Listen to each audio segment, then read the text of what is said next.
The Consumer Energy Alliance has issued a new report that says Arizona is doing things pretty well when it comes to energy policy, and those policies have helped spark the more than $65 billion in AI advanced manufacturing and data center investments that we've seen recently.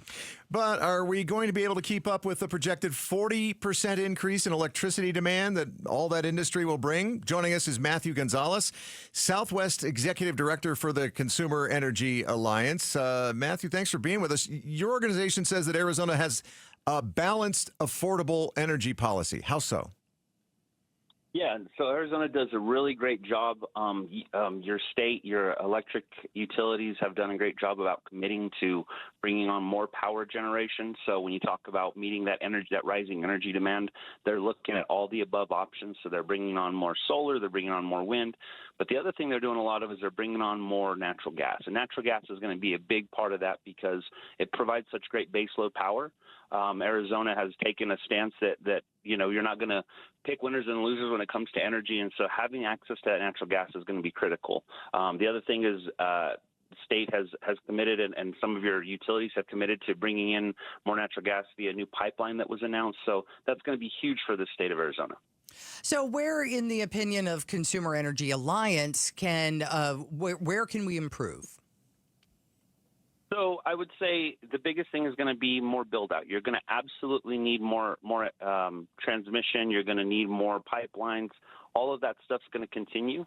But Arizona takes the stance that you're very pro energy, you're pro development. And so that's going to continue to be critical. You're going to have to continue to work with regulators. And I would say it can feel sometimes when you're in your state, it can feel like there's a little bit of bickering back and forth from one side, from one party to the other. But Arizona is really a model for other states. I live in a state over in New Mexico, and we are often looking at Arizona as for legislation, for things that you're doing. The fact that your legislative body, your two legislative bodies are so close in that legislative makeup between Republicans and Democrats, I think actually bodes really well for Arizona because you're seeing a lot of balanced policies coming out of your state.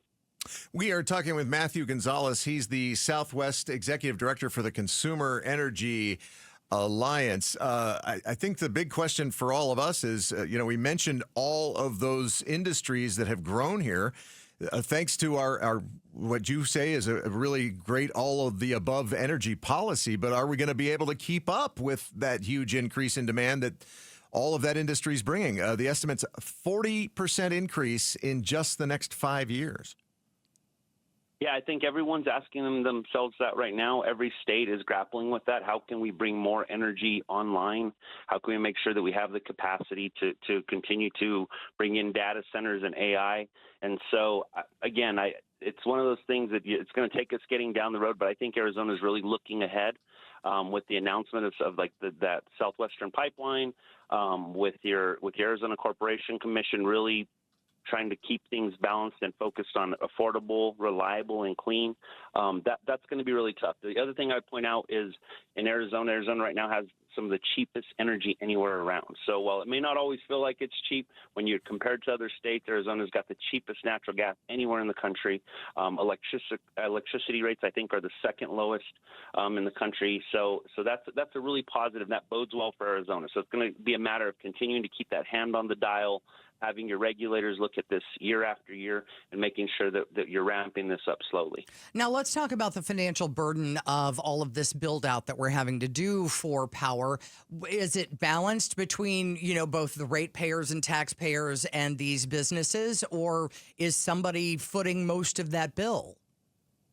It is balanced. So that's part of one of the requirements for your corporation commission is that as they do this, they have to make sure that they're not letting companies build out too rapidly. They've got to make sure that those prices don't creep up too rapid and hurt families. And so that's a requirement by them. So that's a really positive.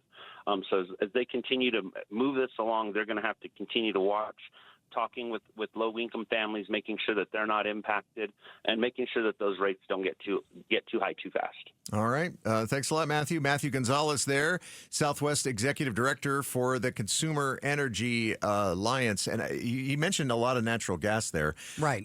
And I think, I don't know if I've mentioned this to you before. So I grew up next to the Navajo Generating Station, a coal-fired power plant right. in just outside Page.